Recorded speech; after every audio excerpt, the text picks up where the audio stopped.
Buenos días con todas. Como pueden ver, es un video sobre la modernización.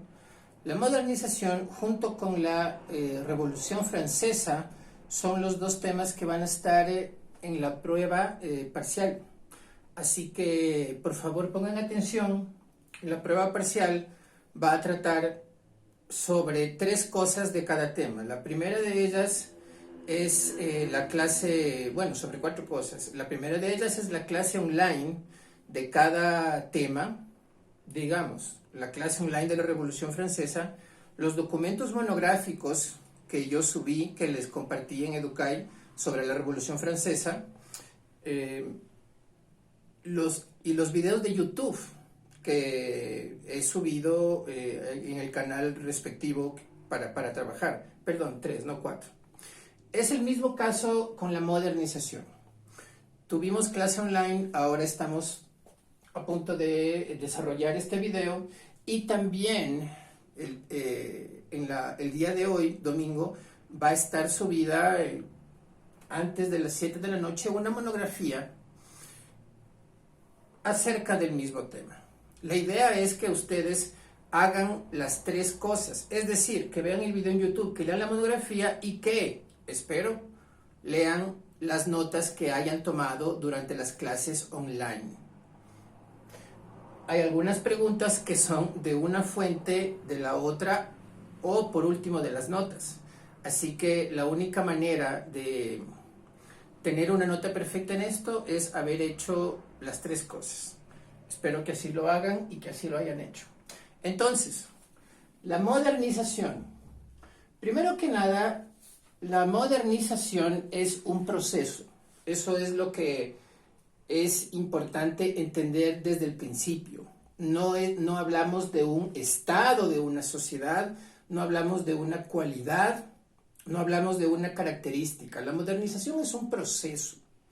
Les digo esto porque se suele confundir el término modernización con modernidad, que sí es un estado de la sociedad. Y está muy relacionado con la modernización, como veremos, pero la modernización es un proceso.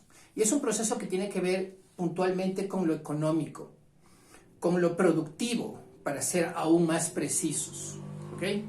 Entonces, la modernización es el proceso productivo por el cual se producen bienes a gran escala con nuevas fuentes de energía. Con nuevas fuentes de energía me refiero a fuentes de energía que no sean el esfuerzo físico del hombre, sino ya, por ejemplo, combustibles fósiles, el vapor, es decir, otras fuentes de energía que no sean eso, el esfuerzo del hombre.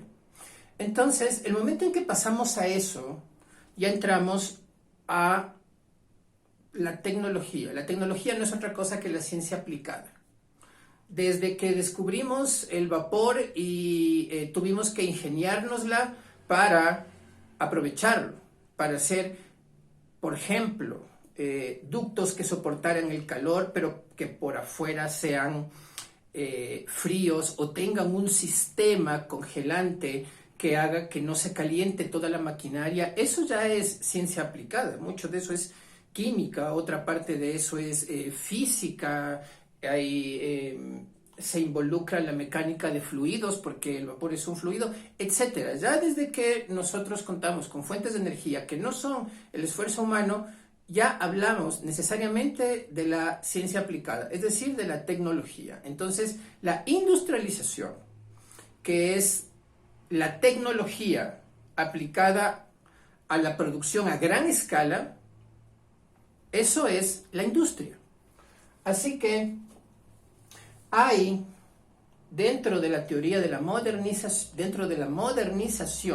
dentro de ese proceso que es estrictamente económico-productivo, hay una teoría que la sustenta. Esta teoría la sustenta tanto en los aspectos logísticos, económicos, y ya verán ustedes también en los aspectos sociales. Ahí es donde entra la modernidad que les había comentado antes, pero una vez más ya llegaremos a ese punto.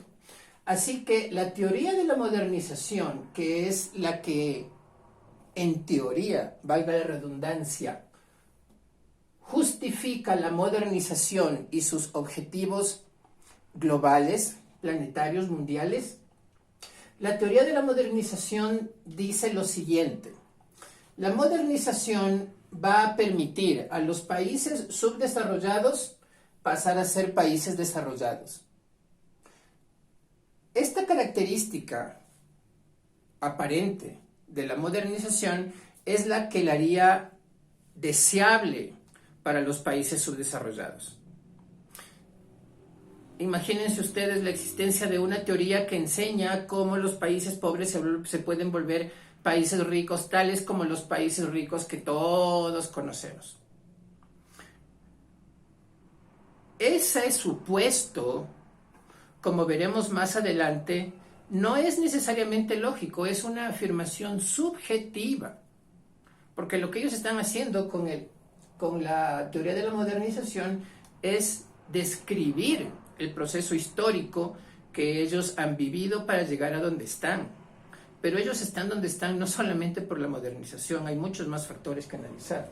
Pero bueno, eso sería el objetivo, la idea, eso sería lo que permitiría el proceso de modernización, es decir, el proceso de industrialización. El paso del subdesarrollo al desarrollo. Entonces, una vez se compra la idea de la modernización, es decir, una vez se asume, digamos, el gobernante de un país X, subdesarrollado, claro, que la modernización es el camino, lo siguiente que hace es preguntarse: ¿y cómo me modernizo? ¿Cómo me industrializo específicamente? Y es aquí donde entra el primer punto de la teoría de la modernización, como les digo, es un proceso.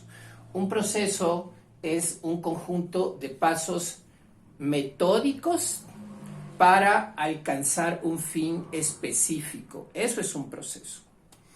Entonces, ¿cuál es el primer factor? ¿Cuál es el primer componente de este proceso de modernización? Identificar las variables sociales, y con variables sociales me refiero fundamentalmente a las económicas.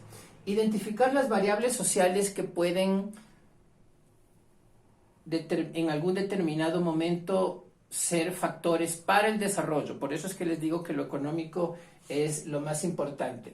Y dentro de las variables sociales, cuando ya aterrizamos específicamente en lo económico, y lo económico, claro, es lo productivo, porque eso es lo que la esencia de la economía, la producción,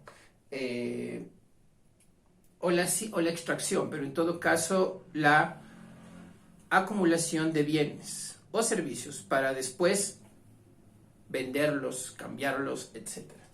Entonces, la primera subvariable es totalmente crucial y abarca tal vez el 70% de lo que podamos hacer luego en este proceso de modernización, si es que decidimos asumirlo.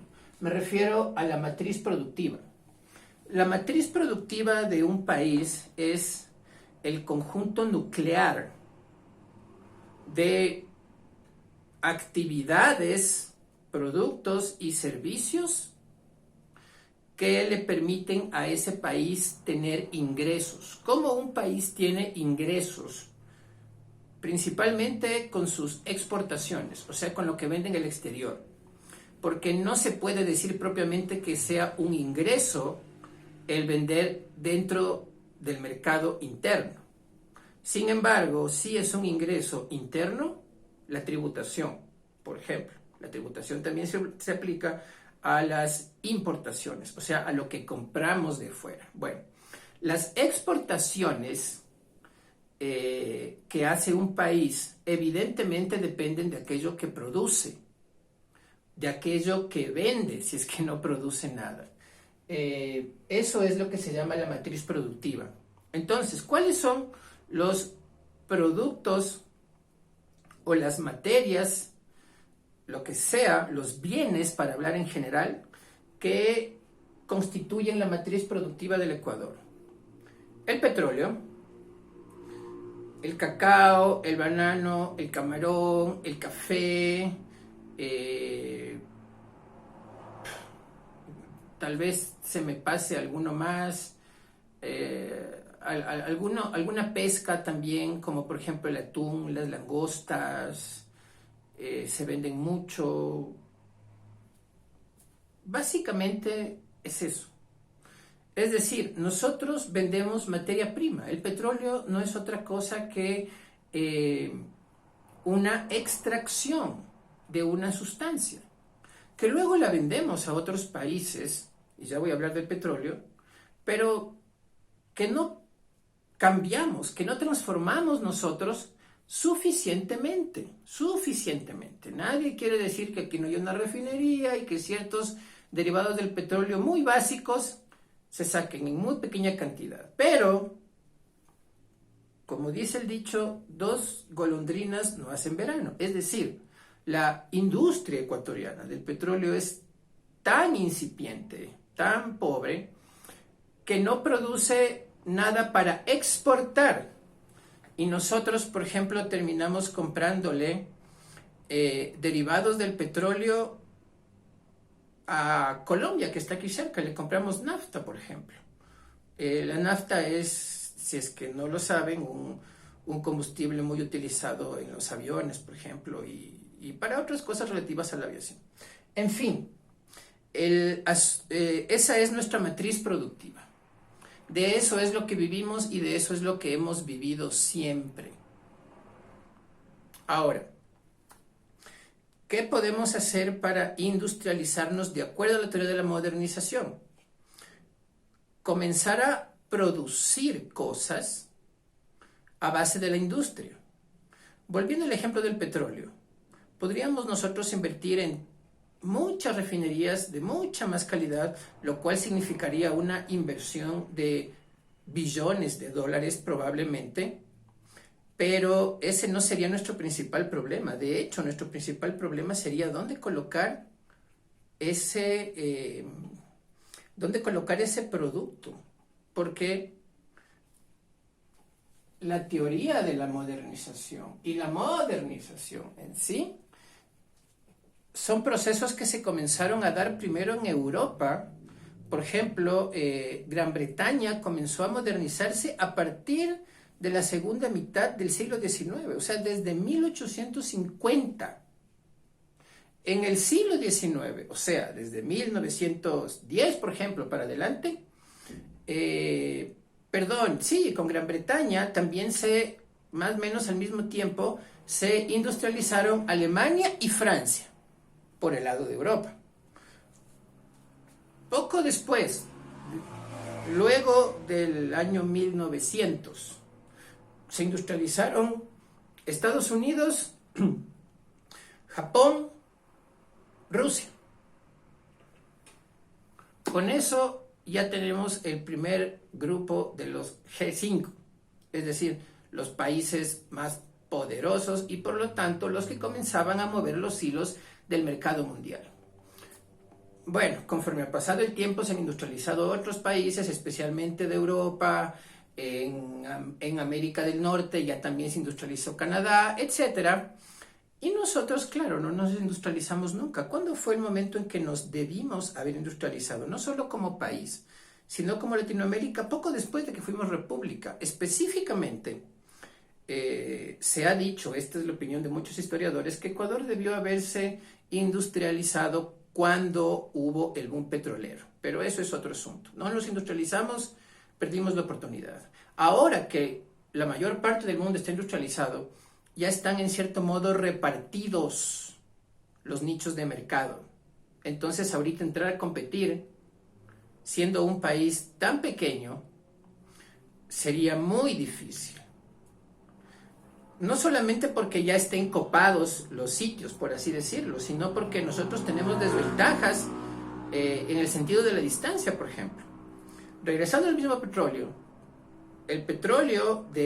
nosotros tenemos que sacar el petróleo desde el Amazonas, llevarlo por un oleoducto a través de la cordillera, hacerlo llegar a la costa y venderlo desde ahí. Venezuela, que tiene un petróleo de primera calidad, ya les voy a explicar lo de la calidad del petróleo, está ahí con salida al Atlántico. Entonces le vende a Estados Unidos todo su petróleo, a pesar de las palabrerías y cosas que se dan entre los últimos presidentes de Venezuela y los últimos presidentes de Estados Unidos. Igual el petróleo se sigue manteniendo, porque como ustedes recordarán, en la clase de ilustración mentábamos a Voltaire y él decía muy acertadamente que cuando se trata de dinero, todos somos de la misma religión. Así que ellos le surten petróleo de primera calidad a Estados Unidos, y Estados Unidos se lo compra, y todas las gasolineras de la costa este de Estados Unidos, que da al Atlántico, están provistas de petróleo venezolano y también de petróleo de Medio Oriente, que también es de primera calidad. Nuestro petróleo es de tercera calidad, así que la calidad del petróleo.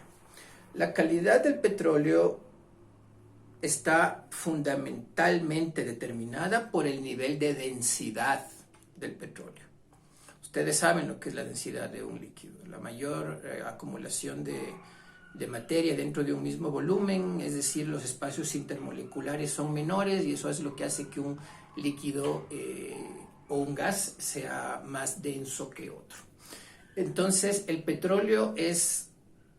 nuestro petróleo es extremadamente denso, y para poderlo trabajar hay que quitarle esa densidad. El término que se utiliza en petróleo es la gravedad API. API significa American Petroleum Institute, que es la entidad creada por los Estados Unidos, como pueden ver, American, para gradar el petróleo. Entonces, de acuerdo a ese petróleo, nosotros somos de tercera calidad. De acuerdo a esa escala, nosotros tenemos petróleo de tercera calidad, que es la última de las calidades, y por eso nuestro petróleo es más barato. El referente para nuestro petróleo es el petróleo de Texas, y eso también es una cosa llena de corrupción y terrible, porque el petróleo que sacan originalmente de Texas no es tan de buena calidad, pero ellos lo mezclan con petróleo de primera calidad, y eso sube la calidad del petróleo, y ellos son el referente para América. En Europa se maneja otro referente, y en Medio Oriente se maneja otro referente, específicamente uno que determina Dubái. Bueno, eso con el petróleo. Así que el petróleo, que es actualmente más del 30% de nuestro ingreso, es un mal petróleo. Y esa es la gran parte de nuestra matriz productiva. Entonces, la idea de cambiarse la matriz productiva sería o mejorar lo que estamos haciendo, o cambiar a otros productos que nos podrían dar el mismo o mayor ingreso. Pero aparte del petróleo, ya les comenté lo que nosotros vendemos. Y no podemos, y dado que tenemos un territorio pequeño, como país somos pequeños en comparación con Estados Unidos, por ejemplo, que puede tener grandes extensiones de trigo, por ilustrar algo. Nosotros tenemos pocas plantaciones en comparación. Así que no podemos exportar tanto como para poder hacernos ricos de ello. No nos alcanza simplemente el territorio, y no todo el territorio ecuatoriano es fértil, como se darán cuenta. Por ejemplo, esto que dice la gente, que siempre llena la boca, y que incluso unos políticos irresponsablemente lo afirman, es que el Ecuador es un país rico en recursos naturales, miren todo lo verde que hay a su alrededor. Solo quitémosle el oriente, que es el verde del que tanto hablan. El oriente es una jungla por naturaleza topológica, geológica, no apto su suelo para la siembra de muchísimos productos que se pudieran exportar. A lo mucho crece yuca, casi todos son plantas ornamentales, no es un terreno apto para eso. Así que no tenemos tanta cantidad de terreno como para realmente dedicarnos a la agricultura en masa o dedicarnos a la ganadería en masa, como lo hace Argentina, que tiene unos pastizales enormes donde, claro, pueden tener cientos de miles de vacas y no hay problema. Aquí no pasa eso. Así que tampoco es que podemos aprovechar mejor lo que ya tenemos. Industrializarse significaría elegir un producto para hacerlo, hacer la inversión en todo lo que tiene que ver con tecnología para hacerlo y después buscar un nicho en el mercado que nos compre nuestro producto, que lo producen seguramente otros ya, a un precio mayor, porque estamos lejos, más lejos que otros países de Europa. Podríamos venderlo en Estados Unidos, pero si ya comenzamos a producir mucho, entonces Estados Unidos va a considerar simplemente que ya no somos un país que necesita de ayuda. Claro, lo de ayuda es relativo, ya veremos eso. Y en vez de tener con nosotros un tratado de libre comercio unilateral, es decir, que nuestros productos entren a Estados Unidos sin pagar impuestos, ese tipo de impuestos se llaman aranceles, y que Estados Unidos nos manda a nosotros sus productos, a los cuales sí les cobramos tributo, ellos podrían decir, ustedes ya no necesitan eso, y ¡pum! Y se nos acaba la competitividad. Esto está muy relacionado con la situación geopolítica en la que estemos. ¿Qué es la geopolítica? Es la ciencia que estudia la relación entre los recursos naturales de un planeta, de una región de un planeta, y cómo los aprovecha para su política externa. Un ejemplo claro que tal vez ustedes recuerden fue el que Estados Unidos ponga bases militares en La Habana, en muchos países de Latinoamérica. En Ecuador llegó a tener una o dos, incluso. ¿Por qué? Porque en caso de una guerra con sus enemigos potenciales y permanentes como Rusia, China, por ejemplo, ellos podrían utilizar esas bases militares para atacar desde allá, vía control remoto, lo cual significaría que Rusia a su vez destruiría esas bases militares y por ende a los países que las albergan, como nosotros. Ese es el riesgo. Pero esto es, si es que se diera, es decir, se maneja el mismo pensamiento con el que ganan plata los seguros de autos, por ejemplo. ¿Cuál es la posibilidad de que todos los autos se choquen al mismo tiempo? Ninguna. Si todos me pagan al mismo tiempo, pero en promedio se chocan unos 2 autos por mes, yo sé que tengo que apartar tanto dinero y no va a pasar nada. Es de la misma manera. Ellos nos dan apoyo, me refiero a Estados Unidos, nos dan apoyo en algunas cosas económicas y en caso de que se desate la guerra, pues aquí tenemos unos misiles. Esperemos que no se desate la guerra. Es básicamente esa la intención. Entonces, eso es aprovechar la geopolítica. Nosotros lo que estamos aprovechando es la distancia de Estados Unidos con respecto a nosotros, para que ellos no se vean afectados por los misiles solamente, sino nosotros también. Y el hecho de que era un territorio propicio, porque estaba en Manta, entonces era un terreno abierto y es más fácil ahí poner una plataforma de lanzamiento que en la sierra, por ejemplo. En fin, algo que supone también la modernización es pasar de una sociedad tradicional a una sociedad moderna. La sociedad tradicional, desde el punto de vista de la teoría de la modernización, es toda sociedad que no se ha industrializado. Así de simple. Toda sociedad que todavía no ha pasado de la agricultura, la ganadería y la manufactura de tipo artesanal es tradicional para la teoría de la modernización. Solo los países industrializados son modernos. Esto tiene un componente sociológico importante. La modernidad estuvo apadrinada por el positivismo. El padre del positivismo es un filósofo que se llamaba Augusto Comte. ¿Qué es esto que acabo de mencionar?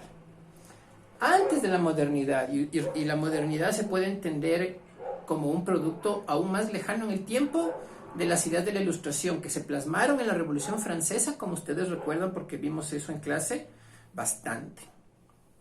Bajo esas ideas, y recuerden ustedes que la Ilustración proponía la libertad, la igualdad y la razón, producto de todo eso, se comienza a pensar en la razón como un sustituto de la religión para darle al hombre propósito de vida, para darle al hombre un sentido de moral, etcétera, etcétera. Lo que antes, en teoría, hacía la religión, pero que a decir de los modernistas no lo hacía de buena manera. Ya sabemos que una de las cosas de las que se acusaba la religión era de que no era compasiva, de que no servía para darle al hombre principios de vida y etcétera, porque ni siquiera